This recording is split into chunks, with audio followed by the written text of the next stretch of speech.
जिंदाबाद जिंदाबाद जय जय जय जय भीम जय भीम जय भीम।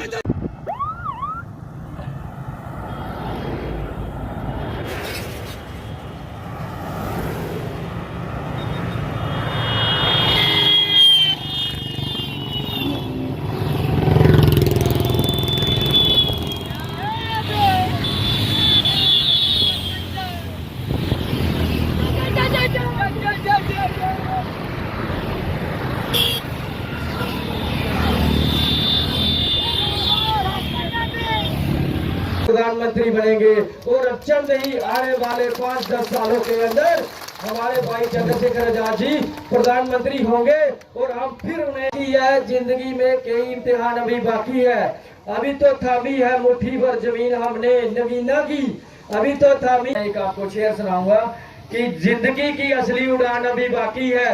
जिंदगी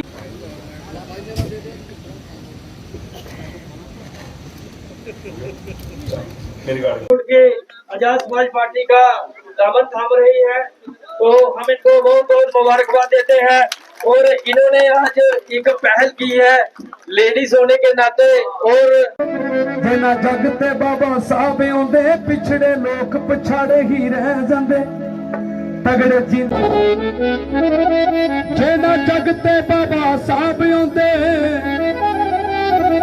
गुरुओं के विचार का राज लाने के लिए तैयार हैं, वो दोनों हाथ उठा के विश्वास दिलाओ कि वो लोग मदद करेंगे।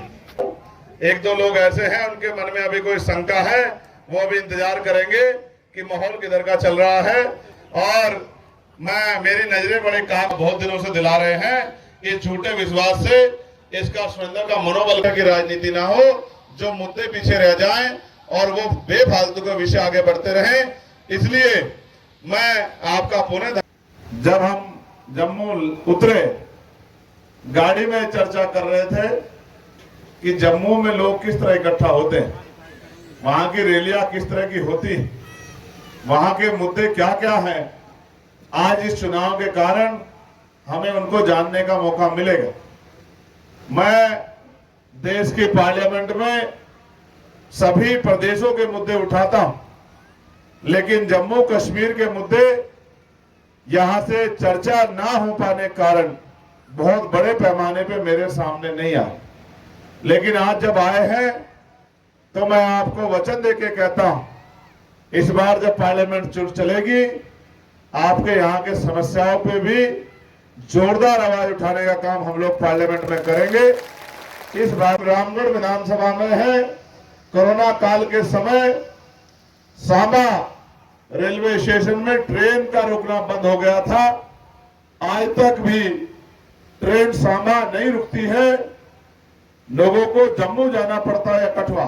मैं आपको विश्वास दिलाता हूं पार्लियामेंट चलेगी तो मैं रेल मंत्री जी के सामने इस सवाल को रख के आपकी समस्या को हल कराऊंगा। साथ साथ जम्मू कश्मीर में लोकल लाठी किसानों को जमीन का मालिकाना हक बीजेपी ने नहीं दिया है। जो हमारे किसान 1947 के यहाँ के रहने वाले हैं और उनमें भी जो SC ST OBC और हमारे जट सिख समाज के जो लोग हैं या जो अदर किसान हैं, वो इस बात से बड़े परेशान हैं। सरकार ने इस पर सुनवाई नहीं की। बीजेपी ने हमारे बॉर्डर एरिया के लोगों के साथ वादा किया था कि आप हमें वोट दो, हम तुम्हें 5 मरला प्लॉट बॉर्डर के लोगों को देंगे। लेकिन वोट तो लिए और प्लॉट भी अपनी जेब में रखा, जनता को नहीं दिया। पहले बॉर्डर स्पेशल रिक्रूटमेंट होती थी जो बीजेपी ने बंद कर दी, और अगर हमारी रामगढ़ में जीत होती है तो हम उसे दोबारा स्टार्ट करेंगे। ऐसी भी हमारे साथियों ने आपकी समस्या पे अपनी बात रखी है। फिर बॉर्डर के किसानों को फसल के समय टाइम से बिजली का ना मिलना बहुत बड़ी समस्या है। इस समस्या को भी भाई सुरेंद्र जी आवाज उठा के हल कराने का काम करेंगे। साथ साथ बॉर्डर के एजुकेशन स्कूलों के हालात खराब है। डेली वेजेज के हाल पे काम करने वाले कर्मचारियों को जो 311 रुपए वेतन पाते हैं, आपने देखा होगा कि हम लंबे समय से मांग कर रहे हैं कि न्यूनतम वेतन 700 रुपए होना चाहिए। होना चाहिए नहीं होना चाहिए बताओ?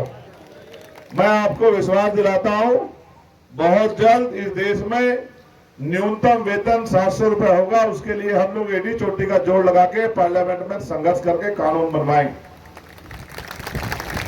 जम्मू कश्मीर को स्टेट से यूटी बना दिया गया।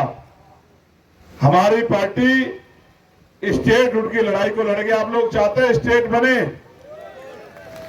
इसका मतलब दिल्ली में जो बातें होती है वो खोखली है। यहां की जनता स्टेट को दर्जे के साथ खड़ी है और वो चाहती थी कि पहले स्टेट बने फिर चुनाव हो, लेकिन सरकारें तो ये भी नहीं चाहती थी कि यहां चुनाव, ये तो जनता का दबाव था कि चुनाव कराना पड़ा। जरा यूथ नशे में डूब रहा, ये तो आपकी मांगे हैं। अब ये शेर आपको खा जाएगा, इसलिए अपने लोगों को कैडर देके जिम्मेदार ताकतवर बनाओ और उनको प्रेरित करो कि एकजुट होकर आपके साथ खड़े होकर हौसला बना के काम करें, क्योंकि सपने उन्हीं के पूरे होते हैं जिनके सपनों में जान होती है। और पंखों से कुछ नहीं होता दोस्तों, हौसलों से उड़ान होती है।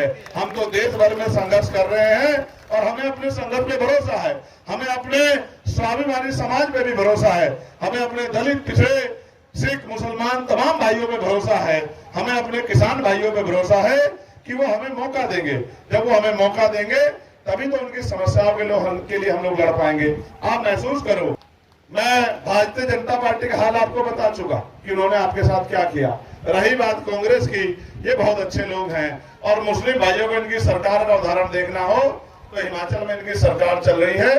टीवी आपके घर चलते हैं, फोन आपके घर चलते हैं, आप देख लेना कि किस तरह का राज इनका चल रहा है और किस तरह की हालत वहां हक वंचित समाज के लोगों की इन पार्टियों की सरकारों में हो रही है। इसलिए मैं आपसे अपील करता हूं कि आप जितने लोग यहाँ आए हैं, मैं गारंटी देता हूं, मुझसे आप चैलेंज ले लो, अगर आप अपने कार्य के प्रति ईमानदार हो जाओ तो सुरेंद्र अडत्री को कोई हरा नहीं सकता रामगढ़ विधानसभा में। मेरी बात को आप याद रखें। खुद पे जाके घूम के लोगों से अपील कर लेना कि आपने सारी पार्टियों को मौका दिया है, भाई सुरेंद्र जी को मौका देना है। एक मौका आप मुझे दो, एक मौका आप हमें दो, एक मौका सुरेंद्र अत्री को दो, एक मौका बाबा साहब के बच्चों को दो और फिर आप देखना कि जैसी आवाज पार्लियामेंट में भाई चंद्रशेखर राजा उठाते हैं वैसी आवाज असेंबली में आपका छोटा भाई सुरेंद्र अत्री उठाने का काम करेगा। और कितना गौरव होगा अम्बेडकर वादियों को जब यहां से पट्टी चलेगी कि आजाद समाज पार्टी का उम्मीदवार भारी वोटों से आगे चल रहा है। इसका मतलब बाबा साहब की विचारधारा जम्मू में भी फल फूल रही है। बाबा साहब का राज आएगा, ये बात भी आगे बढ़ेगी। आप